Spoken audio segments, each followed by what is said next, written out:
Серікұлы, бірінші халықтың ортасында қалыптасып кеткен стереотиптен бастасақ.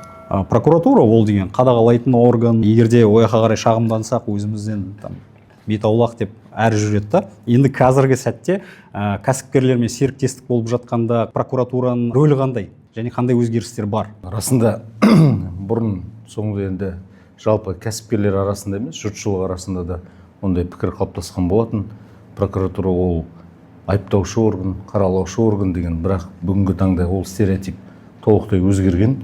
Қазіргі уақытта прокуратура бұл кәсіпкерлердің негізі қорғаушы, қадағалаушы қалқаны болып тұр. Олай дейтін себебіміз, өйткені мемлекет басшысының тапсырмасына сәйкес инвесторларды құқықтарын қорғау мәселесі прокуратура органдарының қазіргі уақытта басымды бағыттарының бірі болып отыр. Яғни жаңа айтып өттім, негізгі қорғаушы, қадағалаушы қалқан болып отырмыз. Сондықтан ол стереотип жоқ қазіргі уақытта. Толығымен серіктестік жасап, кәсіпкерлердің құқықтарын қорғау, ол жұмыстар атқарылып жатыр ғой сонда? Әрине, кәсіпкерлермен, оның ішінде инвесторлармен тығыз қарым-қатынастамыз. Әрбір жобалар бойынша жауапты прокурорлар да белгіленген. Ол жауапты прокурорлар сол жобаны іске асыру кезеңінен бастап іске қосқаннан кейін де сүйемелдеу жұмыстарын жүргізеді. Алып жатқан өніміне дейін, жобаның іске қосқаннан кейін де соңына дейін біздің өзіміздің бақылауымызда болады.